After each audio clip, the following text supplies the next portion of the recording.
Good morning. Welcome to Yap. We got Carl's in the building. Yoda! If you're watching this, Trump won, I think. No, he did not. What are you talking about? It's we don't know. It's 8 a.m. Tuesday morning. It's 8 a.m. Tuesday morning, New Zealand Standard Time. Man, oh man. It's heating up, man. Like, obviously, like, I'm going to sound like a broken record for the next, 2.5 days, but god damn, bro. Everything on my For You page, everything I consume nowadays is literally U.S. politics. I've never stepped foot in the States, but every piece of media is Trump, Kamala, versus head-to-head. Obama steps in. Biden drops out. Well, I was in the US a couple of weeks ago. Oh, nice. With family for a wedding. My cousin, shout out Jack, he's a legend. And I was under strict instructions from my mum to not bring up politics whatsoever with anyone. I mean, I suspect that pretty much all of I know my cousins and my family, my close, I know they're all left-wing, they're all Kamala. They're all like very educated, like there's a doctor, nurse, Wall Street trader, they're all very educated people, so they're much more likely to vote for Kamala. Yeah. But there was a lot of people there who went to southern state universities, who were from the South. There was a dude who plays college football for Alabama. Okay. So I was just like... Straight mega. Yeah, well I can't say that. He was a lovely, lovely guy, so he was every chance he was Kamala. But and he was smart too, so probably was Kamala. But there was just a big emphasis out there just to not speak about it, right? It's so divisive, and we have the same problem in the UK with Brexit. It's like, we're just fed up of arguing with your uncle at Christmas or whatever. It's like, can't we all just get along? So in many ways, even though I do enjoy politics, I'm looking forward to the whole thing being over, to be honest, man. Yeah, I think, okay, I really would love for you to explain this to me. Why is it such like a taboo to speak on politics? Well, I think, to be honest, specifically at an event like that, where it's like a nice, sentimental family wedding, if you just I'll use the example of Brexit, right? Yeah. Because because it affects me directly in so many ways. Yeah. And I feel so passionately about it, right? Yeah. So when I meet another English person and they support Brexit, or they supported Brexit, it just says so much about their character, their upbringing, their thoughts on things. And it's not that I lose respect for them or anything like that, because of course everyone's entitled to their opinion. What kind of person would I be to say that? Yeah. But my point is, it just puts this instant disconnect there. Like, say, for example... I don't know, say you're a massive UFC fan, which I think you are a UFC fan. I love it, So I like UFC. I'm not like crazy about it, but I like it. But if I sat here and I said to you, I was like, Abdel, how the hell can you watch UFC, man? It's pathetic. It's just people lumping crap out of each other. Like, what's wrong with you, man? You would instantly be like, well, okay, you're entitled to your opinion, but like, wow, we really are coming at this from a different angle. So it's not that it's like a disrespect. It just divides people. It separates. It just shows a different way of thinking that is sometimes negative. So in answer to your question, I think it's not cohesive. It's divisive. I think that's the issue. I don't know. I think in general, like, taboo topics should not be taboo. And I'm actually such an advocate for that. I think, what is it? I think it's like, I think it's like, money, politics, religion, I think. Absolutely right. Yeah. Don't discuss those if you're trying to ruffle any feathers. Yeah. If you're not trying to ruffle any feathers. But I don't know, man. I think it's just U.S. politics. It'll be fine. And it'll be again, and I think, I don't know, maybe I have this skewed misconception about the way the world works, but I think ultimately whatever happens, the person that wins is only going to be the face of this country for 4 years, maybe potentially 8 years. But there's obviously a system above that just keeps the machine going, I think. You're completely right. I'm stepping into heavy conspiracy territory No. You're completely right. The only thing I will say is obviously they can take actions which obviously outlast their term. For example, one thing that one extremely damaging thing that Trump did, or positive if you're that way inclined, is that he installed 3 Republican judges on the Supreme Court. Which, I mean, firstly, the fact that you can have politically skewed judges is insane. It melts my brain. Yeah. But then that's why we've now seen, the rollback of Roe versus Wade, abortion rights been eroded because you have people who view things that way. So you're completely right that I remember at school when I studied politics, and they said that the title that they call the president is persuader in chief. So really, unless you sign an executive order, which is quite few and far between, you don't wield completely unchecked power, as you say. There are other things that at play, but you do get the power of persuasion. I think you can steer things in certain directions. Yeah. I don't know. I think yesterday I was talking to one of the people at the office, and like I try to like even joke about like the political state of the world, and they're like, no, like I'm good off that. And I was like, okay, sure, you got it. Yeah, it's a really weird one, because you're absolutely right. Politics, money, and religion. I think also the environment of work is a tricky one, because realistically, if you have a debate with some random person you meet, I don't know, on a night out or somewhere, then you're highly unlikely to potentially see them again. But obviously with work, like if someone was to offend somebody's religion or someone's culture, well. It'll build like you've got to rub along with that person. I mean, you've got to work together, and like that's why I'm quite lucky, because I don't really feel passionately about anything like that. Like I'm not like, I'm liberal, but I'm not like massively. I'm Democrat. I'm Labour. I'm this. Not at all. I don't subscribe to any religion. So my point is, it's okay for me to say these things, because I'm not going to be particularly offended. But I'm very mindful that some people have grown up with things all their lives, and you just got to be respectful. That's fair. Okay, so no more jokes about Trump or Kamala, guys. No. Bacon, we're a podcast, man. Come on. No, I feel like in this room, it's me and the boy Abdel. It's all good. I mean, how can I not? It's literally our fucking job to like speak on this. Exactly, man. That's what I mean. If it's a general conversation, it's different. But if it's you and me doing a podcast, oh mate, spit your truth, man. All right. Switching gears, can I ask, what's one of, if not the most, what's one of the most uncomfortable things you've ever had to do? Wow, that's an amazing question. Oh my god. It doesn't have to be your top one, but like top 10. Actually, oh my god, do you know what? I've got one. I've actually got a crazy one. So where I grew up, right, there was a shopping centre, like our mall, right, really, really big one. And I must have been 13 or 14, I think. And they had this random, like, I don't know if it was like a fashion show or something, but it was basically like, if you're in the crowd, you can like go on this catwalk, right? Yeah. And you walk up and down the catwalk, and like 100 people did it, right? And they would like whittle it down. They're like, oh, this guy's cool. They whittled it down to like 20 or whatever, and the prize was like new iPhone and like £1,000 or whatever. And me and my friends just did it just for a laugh, right? Yeah. Anyway, and I got, and it was because I dressed weirdly back then, still do now. They got me. I got down to like the last 20 or whatever. Okay. And that next day, I was auditioning for the X Factor. I used to love singing when I was a kid. I used to love it.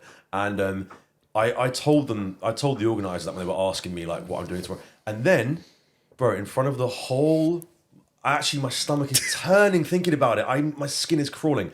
In front of the whole mall with like people that I knew, girls that I knew and fancied. They were like, they're handing me a microphone and they're like, oh what? And here's who's auditioning for the X Factor tomorrow. Yeah. So now he's going to give us a song. And I was like, what? Huh? Obviously no music. And I sung Bridge Over Troubled Water. Do you know that song? It's a very old, it's a beautiful song. Can you sing it? But it's like a Bridge Over Troubled Water. It's a very old, beautiful song. Yeah, but there's a part in the chorus where it's a very, very high note. Yep. And I, in front of so many people, did not hit that note. No. And I could see, to this day, I could see people in the crowd looking at each other like, oh no. And bro, that was humiliating. Damn. So that was that. That would have been 2007, 2008 maybe. That's fair. Yeah, crazy, bro. Yeah. Does it still keep you up at night or not? Do you know what's funny? I genuinely, I don't know what made me think of it. I have not thought about that for years, but I think everyone knew that like back then I used to perform in shows and musicals and whatever. So I think everyone knew I was that kind of person, but that specific moment. But they sold me under the bridge. They sold me up the river with that. I couldn't believe it. Yeah, terrible, bro. Yeah, very discomforting. Yeah. For me, I think it was one of my first jobs. I was it was in the middle of COVID, and I was a first year uni student, and I signed up to be I saw this sexy job title and I was like, brand ambassador. I was like, sign me up. Like, hello. This sounds nice. Whole time it was 3-hour shifts.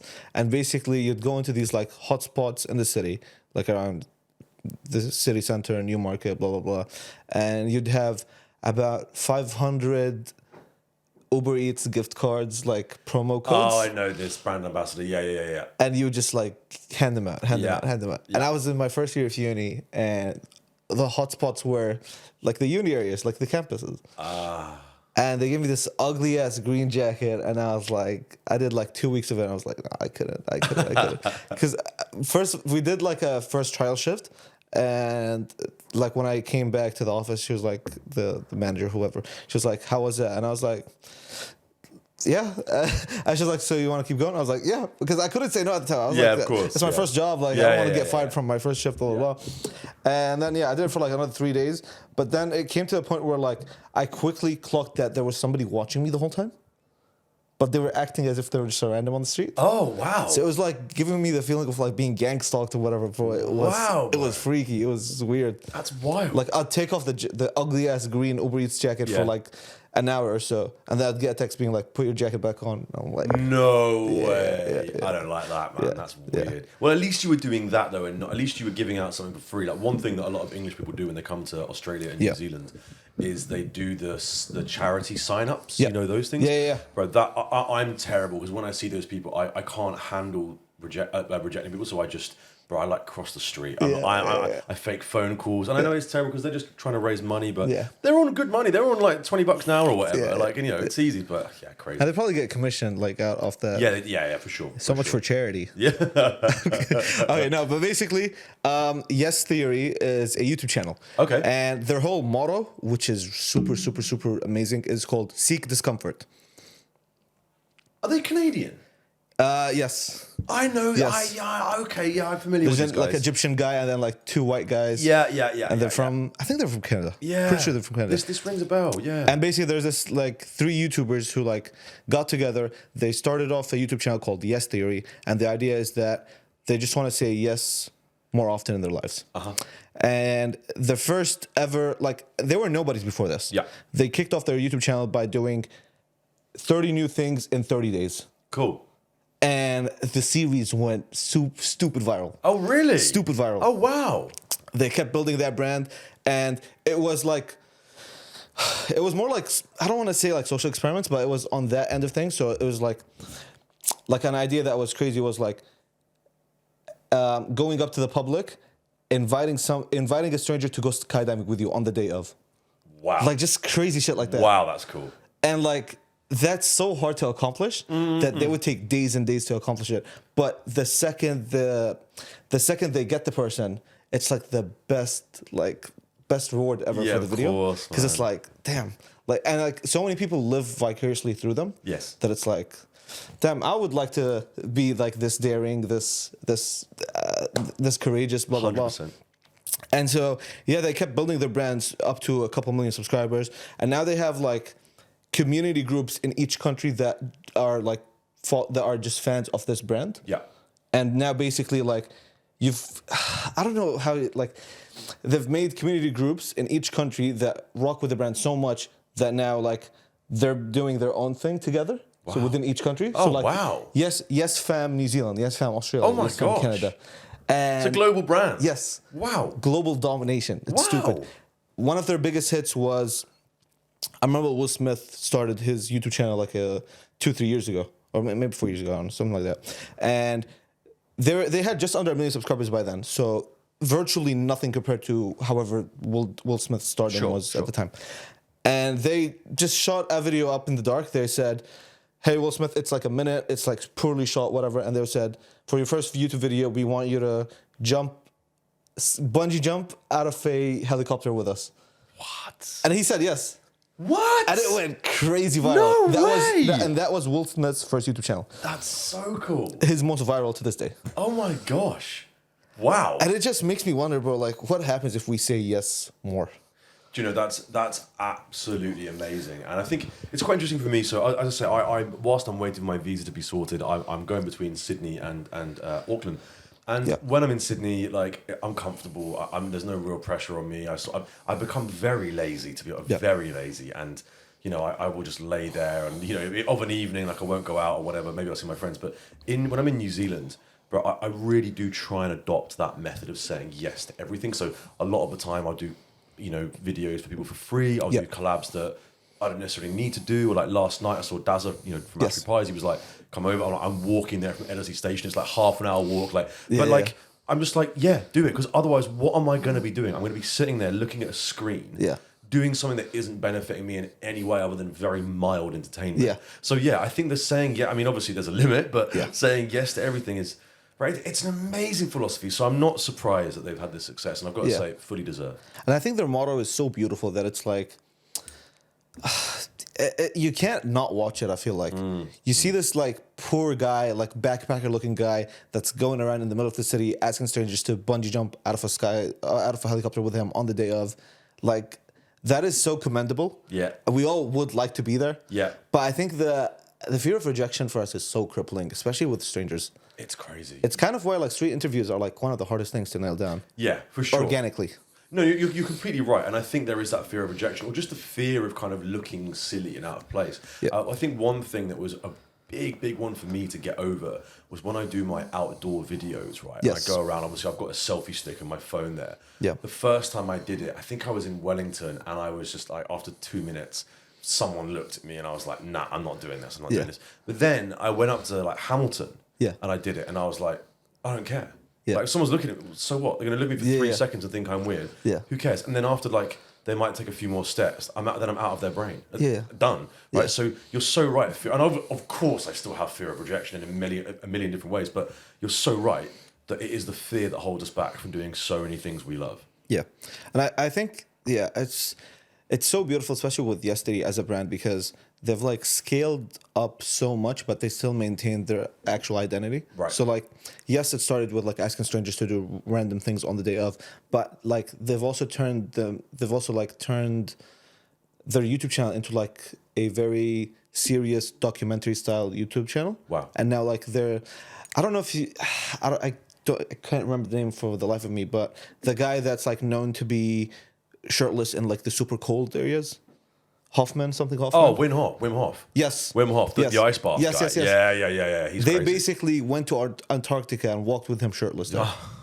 Just like that level of discomfort, embracing that is just so fucking...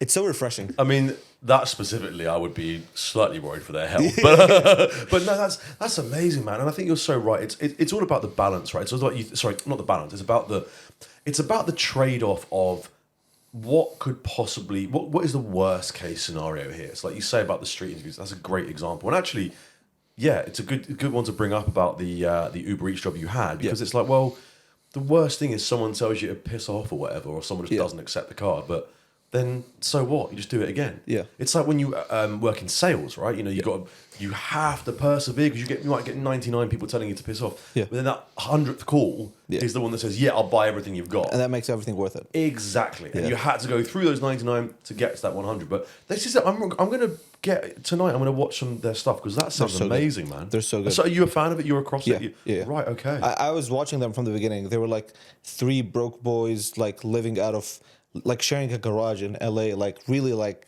hustle mentality to an extreme. Wow. And man, it's just discomfort is such a tricky thing to tackle, because we all naturally as humans we steer away from discomfort as much as possible, but it's crazy what happens when you like almost embrace it a little bit, like say hi to that stranger kind of thing. 100%. Will I? Probably not, but like, it's good to hear. Yeah, definitely. I don't know. Because like even the whole like filming in public and stuff, like I couldn't take a mirror selfie in a bathroom of a mall. Like it's that crippling for me that it's like, but I mean, all great people had to like embrace a huge level of discomfort to get to where they are. Well, it's a sacrifice. Well, through discomfort we learn is a big quote that I enjoy. Yeah. But I've got to say, I think, not to make it all about me, but I do think that for some reason, since a young age, I have just had that. I don't know what it is. My friends have always sort of pointed this out about me, that it's not necessarily a good thing, but I have just had kind of like a no shame kind of attitude. Like I really do. Just not give a... No, okay, how can I put this? So, like, not give a fuck attitude. Yeah, I think it's because... And do you know what's interesting? I think it's because people sometimes can misconstrue that and think that it's an arrogant thing and think that I have a high opinion of myself. It's actually the complete opposite. Yeah. I think... It's pure humility, I think. Yeah, I think so. But I also think, dare I say it without making it too depressing, I actually think sometimes I have relatively low self-esteem. I think to myself, like, right, I don't rate myself as good looking. I don't rate myself as that interesting or funny. So I think to myself, like, well, people are going to have a negative opinion of me anyway. Yeah. So I may, which, you know, that may or may not be true, but I just think, well, I may as well just go for it. I may as well just do something. And I think, like, this is what it boils down to. The pain for me is getting home at the end of the night before going to sleep thinking, I could have done that. I could have done that. I cannot handle thinking I could have done that. Yeah. Kills me. Regret is poison. Beautiful. Regret is poison. Absolutely right. Yeah. And on that note, guys, thanks so much for tuning to the podcast. Charles, any final words? Let's see what happens in the election. I'm excited. MAGA! Oh my God. Bye.